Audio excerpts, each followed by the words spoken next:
Google just released something that I think may be more important to creating AGI than ChatGPT was itself. They released an AI that doesn't predict text, it simulates reality. You describe a world and it builds it in front of you in real time, 720p, 24 frames a second, just like a video, except there's something a little bit different. You walk through it, you drive through it, the world responds to you. And it was so good that within 1 week, Waymo, which is a self-driving car company worth $126 billion, they took that technology and built the most advanced driving simulator ever created. They can now simulate things that the cars have never seen, like tornadoes or elephants in a highway or snowstorms in cities that never get snow. So today we're going to break down what world models actually are, why some of the biggest companies on Earth are racing to build them, and why this might be the most important shift in AI since the Transformer. Yeah, Demis Hassabis, the head of Google DeepMind and Google's AI efforts, said something a few weeks ago that I haven't been able to get off my mind, which is world models will be the single most important thing that Google focuses on this year to take us to AGI. And all I could think of was, this is just like a video generation model, right? And then as we went down into the weeds for prepping for this episode, I realized that it's so much more. But I think we have some visual examples that we kind of want to show the audience first to kind of demonstrate what we mean. Oh, this one is so cool. So what we're seeing on screen is two versions of the video example. One, a person kind of building a box. It's a child. They build a box. They build a little toy. It looks like this walking little piece of cardboard. They drop it into Genie 3 and it puts it into your own worlds, but in a way that's fully controllable like a video game. So imagine you have a favorite stuffed animal or a doll, or in this second example, a cat that lives in your apartment. You can scan in not only your apartment, but your cat, and then you could walk around your apartment as if you are your cat, engaging in this real world's kind of pseudo reality. It's really bizarre watching this work. And this other example that we're seeing now proves that you can actually engage with the world around you. So what we're seeing is someone that looks like they're walking through a neighborhood, but they walk up to a car and you could actually open up the door and you could look inside the car and the hand kind of reaches out and grabs it.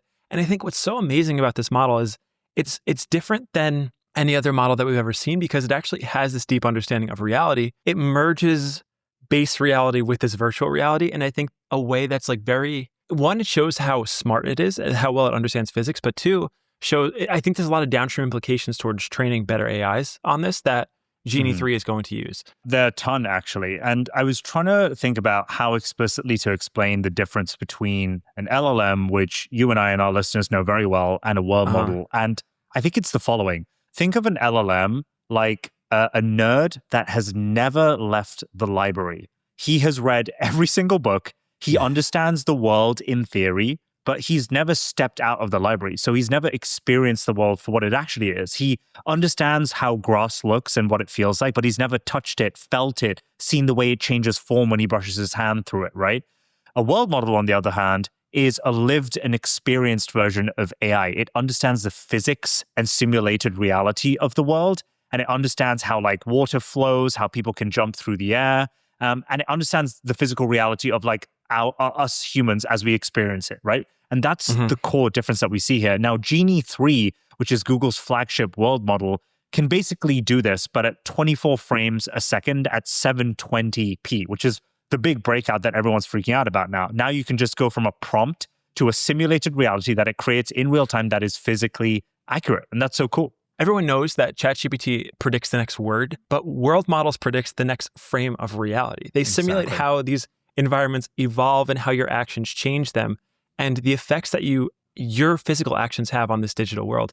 And what we're seeing here is this really cool graphic that we actually, Ejaz, you had Claude build this up that describes the difference between the two. So if you look at the table, it shows a few of the statistics, whether it's interactive, whether it understands physics, whether it's generated, what it's generated from. And what you'll find is that the world model is unique in every way because it reacts to the world that it simulates around it. In an AI video, when you're watching a Sora video, it's all been predetermined and you could put on your goggles and you could watch it as if it's virtual reality, but it's all been predetermined by code and it is fixed. With a world model, that is all dynamic and it's generated on a frame by frame basis. So now anytime you interact with something, let's say you put some paint on a wall, the paint actually sticks and it stays and the world model remembers it and it understands that the paint drips slowly down the wall because that's how paint works in the real world. And I think game engines probably feel threatened by this because it does all the things that game engines did, except it's infinite and it's fully customizable. Like that example with the cat, where you can take a photo of your cat in your apartment and it'll scan it in and you could actually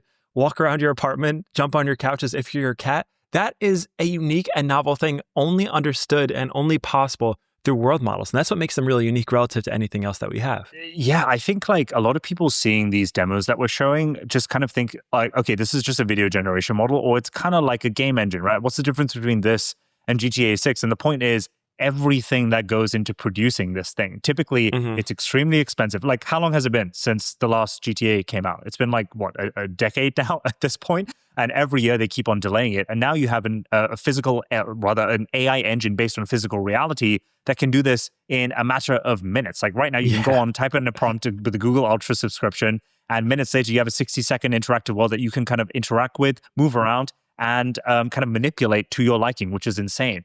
And then with video models, remember, it's all predetermined, as you said.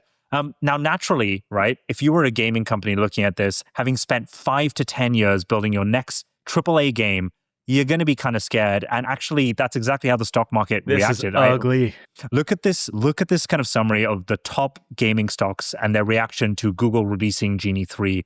Unity, which is the prime time gaming engine, dropped 30% in stock price. Roblox, obviously the number one game amongst Gen Z and older, dropped 13% in stock price, and some of the others dropped between 8 to 10%. Now, this is a market reaction to basically Wall Street not understanding, or rather understanding that these models can now emulate any kind of game in a matter of seconds, and how that affects gaming development is really important. I read this wild stat in preparation for this episode, Josh. It was an official report on the state of gaming from the Gaming Developer Conference in 2026. And they said over the last 2 years, 33% of gaming developers had been laid off. Most of them in the last 12 months. And that's because of technology like this. Yeah, and as an Halo fanboy for life, I have to highlight a pretty interesting example that relates to this, which is Bungie, the company that made the famous video game Halo that's lived on for 20 years in infamy. They started with a team of 40 people when they released that first game. And then they ballooned to 1,300 people in 2023. And the reality is that you don't need that much. And there's so much bloat that exists in these companies that, I mean, shortly after they laid off some employees, I'm sure they're going to continue to do so. But the reality is that it doesn't take a huge team to build these things when it's just a matter of putting in the right prompts and iterating through something like Genie, which is a world model that can build any of this for you dynamically in real time. It's so much more impressive. And I think the market reaction to it is warranted. Like stocks probably should be going down the same way SaaS companies are, while the market figures out and the gaming industry figures out how to reevaluate this new tool set that exists. Yeah, I saw a really funny meme online where someone said, we got GTA 6 before we got GTA 6 because someone had like recreated what GTA 6 would probably look like in arguably a better quality or same quality as some of the demos for the actual game looks like. Yeah, it's pretty impressive. But the truth of the matter is, like, world models aren't just a one-off like novelty. They're going to be popping up everywhere. And right now, we've got kind of like 6 or 7 kind of main startups and big companies that are building them. The likes of Google DeepMind with Genie, Runway, NVIDIA's working on their own for robotics, specifically Roblox just announced their new world model. Tesla's been using world models to train autonomous driving models for Tesla vehicles. World Labs, and much more, which now makes me want to talk about some of the other important use cases, because this isn't just a story about gaming engines, right, Josh? There are, or even like Hollywood effects. There's so much more that you can do with this that I kind of want to touch upon. The first use case that I'm super excited about, and the video that we're showing on the screen right now is not really related to this, but it kind of is robotics. Now, robotics is eventually where AI enters into the physical world. Right now, all we're talking to is a chatbot. But in order to kind of like make that jump from the virtual software into the real world where robots are going to do helpful and useful things for us, that is going to take some kind of a bridging model. And that is the world model. So why is it important? Well, robots are actually incredibly hard to train. Why? Because an LLM doesn't work with a robot. You can't describe to it what it needs to do. You need to show it the world and help it understand the world. And so there are 2 ways to do that right now. One, you can stick a robot in a room and tell it to fold the laundry, and it can try 1 million times and fail 1 million times and then learn iteratively and slowly over that. Or 2, the more scalable way is you can generate a simulated world which is physically accurate to a room with folded with clothes that need to be folded, and then just run it through a gabillion simulations at lightning speed. And Google is actually doing this. So it created Genie 3, and then it has an agent or a model called SIMA, S-I-M-A. Look it up. And it's a robotics model where they can basically just place into this simulated environment and get it to run a million different scenarios. And it's really meta. And it's kind of like the moment that kind of made the point for me that Demis was getting at, which is this is the massive step in AGI, which was preventing robots from kind of like making that leap. And we finally have it. Yeah, and it's funny because I look at this and I can't help but think about Meta and how they shifted their name to Meta in anticipation of building a metaverse. Yeah. And this to me feels like the closest thing we've ever seen to a metaverse. Yeah. Now imagine this video we're seeing on screen where someone's walking around the woods with the GPS was collaborative. Imagine two people could share the same reality and it could be generated in real time. You could share the same spaces. I think this very much feels like that first step towards a metaverse. And then if you could put a human in there to navigate and move around, then surely AIs can watch how they move. They could learn from them. It creates this great training ground for, like you said, robotics. It creates training grounds for anything. Another is like medical surgeries or driving, like we're going to talk about soon with Waymo and how you can train cars to do this. And I think it's just this unbelievable progress in understanding that feels like the missing piece towards embodied AI. And to your point, it's not just an LLM anymore. It's much more than that. And these videos, like we're looking at a Blockbuster demo right now. Very nostalgic. Very nostalgic, very lifelike. And again, this is the worst it's going to be. And one thing to note is that this model came out last year. What was it, last August or September, like later in the half of last year? And only now are they actually allowing the public to use it. But this is currently last year's technology. This isn't even what the newest version is going to look like that I'm sure they've been building on their new set of TPUs. And it's going to get so good so quickly. Yeah, it's super impressive. The point that you made around medical surgeries is actually like one that most people probably don't think this will affect, but it 100% will. Like, it's an incredibly precise set of skills that you need. It takes, like, how long does the average surgeon train for? Like, probably their entire life, right? And a decade's worth of experience. And to have a robot that can kind of like precisely do things and make minimal error, well, it reminds me of autonomous driving, right? Like self-driving. I remember when Tesla announced FSD was kind of like this impossible feat and everyone was like kind of crapping on it. And now it is statistically better than the average human driver, right? So Tesla's proven this. Waymo is now doing it with their own world model. And I'm excited to see what other applications this gets involved in. Yeah, I want to do a quick run through of the specs that I wrote down here just so everyone's aware of the limitations because I thought this was interesting too. So it can generate these 3D worlds. Currently, it's limited to 720p resolution, which is the standard is 1080p. So it's just under true HD, what a lot of people would kind of refer to as. It's the first world model that allows for real-time interaction. We've spoken about this. Previous versions had a lot of lags. And then this is unique in that you can describe your own world and choose how to explore it. So one of the earlier examples you showed is that you can fly through it, you can walk through it, and it understands the difference in how you navigate through these worlds. What it can't do, it can't generate anything longer than 60 seconds. So after you've generated 60 seconds of gameplay or visuals or whatever, it stops. It can't quite render legible text inside the game engine yet, or the world engine yet. So if you want it to type anything, it just can't. And it can't simulate real world locations accurately. So if you wanted to put yourself inside of Times Square, it won't actually get Times Square right just yet, which feels a little disappointing because they do have Google Maps. And I'm assuming it's just a matter of time. And we have this example here actually of an F1 car driving through Times Square, but it's not quite accurate. It is not exactly how Times Square looks. It's a perception of Times Square. And I imagine that there will be a world in which, like, you know how we have the Microsoft flight simulators where the planes can drive through like a one-to-one replica of the world using the Google Maps API. I'm sure it's just a matter of time until they converge those two together. That'll be really amazing. And then there were other things that were in the August 2025 demo. This one, yeah, Josh, look, mirror physics. Here's a constraint. When a person's walking up to a mirror and they look the other way and the mirror, the reflection does. Oh, so there's like two of them. Like that, look, she pops out of the mirror now. Look. Oh, oh God, that's a little cursed. Yeah, it looks, so there's stuff they need to figure out still. But for the most part, it's a pretty killer model. Yeah, it's, and listen, like this thing will get better. This is version 1 of this technology, and it's already this good. You can imagine what this is going to be like in version 3, 4, 5, and beyond. And the iteration cycles between these model releases are getting so much quicker, right? So we're probably going to have a much better model this year. It wouldn't surprise me. That being said, this stuff is also incredibly expensive, more expensive than I was thinking at here. We have a tweet here from Mark where he says, Genie by Google DeepMind runs on 4 H100 GPUs leaked from an internal presentation. That's per instance. So every 60 seconds of video that you kind of want to generate, it requires, I don't know if it's the total capacity, but a good chunk of 4 H100 GPUs. Now, the average cost of each of these GPUs is around $25,000 to $35,000.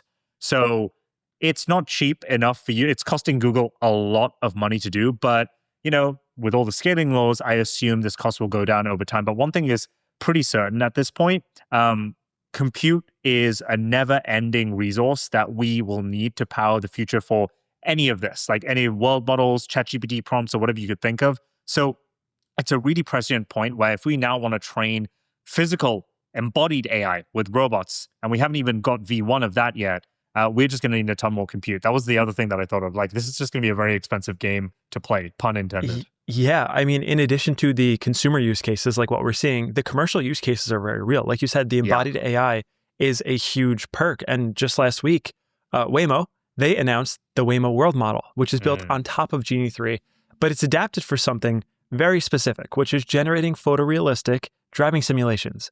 And what it means is it's able to create these like LiDAR point clouds, and it can create all the camera outputs. And yet, like we're seeing on screen, and it can actually create a simulated reality that the AI, which is training on, can't tell the difference between. So if you show the AI self-driving model a representation created by Genie 3 or by the real world, it doesn't know the difference. So they've essentially unlocked this data stream that is capped only by the amount of GPUs that they can use to render these scenarios out for the model. So what we're seeing here, and it's funny, is a weird anomaly. There is an elephant in the middle of the road. I can't imagine there's many times in which an elephant's in the middle of a road. And the model now understands not only what an elephant is, but kind of how it works, the size of it, and that you should not hit it. And I think it's an interesting example to show how powerful this can be, because a lot of the times the constraints with this physical embodied AI is going to be that data set, is going to be giving it examples that allow it to get better when navigating the real world. And now using this world model, at least in the case of full self-driving, Waymo is able to do this at scale in a place that they previously haven't had a whole lot of data. Yeah, so I think if I had to summarize the impact of world models this year in particular, it's going to help us make the jump from digital AI to physical AI. And that's going to come in the form of robots that help with really precise surgeries, robots that help with manual automation in factories, and robots that kind of help drive us from point A to point B with 0% error rate. Hopefully, we eventually get to that rounding error.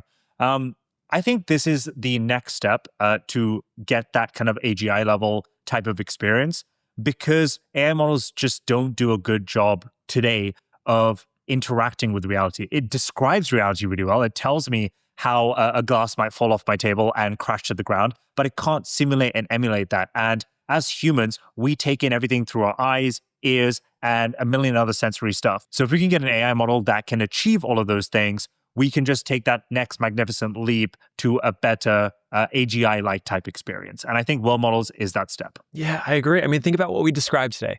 Google, they built a foundation model that understands how the world works. Now, Waymo is using it to train cars. Every single AI company in the world who's building robots needs it for training. Waymo is using it for training their fully autonomous cars. It's like every road leads to world models. And it feels like this is a paradigm shifting thing. It's like, in a way, world models are to AGI what the Transformer was to LLMs.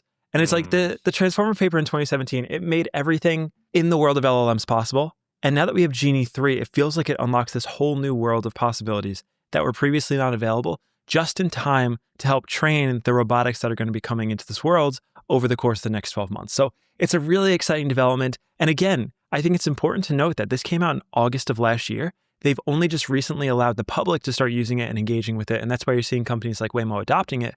But imagine the progress that they've made since last August till now, and how much better this is going to get so quickly. So it's something we'll be paying very close attention to as we continue to navigate and explore the frontiers of AI and technology and all this crazy stuff that happens every week.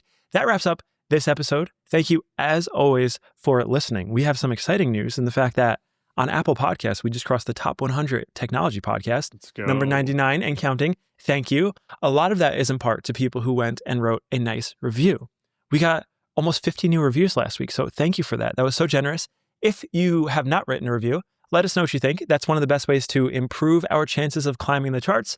Second, to sharing these episodes with your friends if you enjoyed them. If you have a friend who is into full self-driving cars or gaming or anything that possibly could have had ties to today's episode, send them the episode. See if they like it. See if they enjoy it as much as we did recording it. Thank you always for watching. Ijaz, any final parting notes before we sign off? Yeah. If any of you listening to this have a Google Ultra subscription, I really want you to try this model out. I'm curious what your feedback is. Is it as cool as the videos and demos that we're seeing? Josh and I don't have access to this right now, but if any of you do, like, maybe there's a better use case for this that you guys find. Share with us. Let us know in the comments. DM us. We're on every social media platform. And we'll hear from you soon. But until then, we'll see you on the next episode. See you in the next one. See ya. Peace.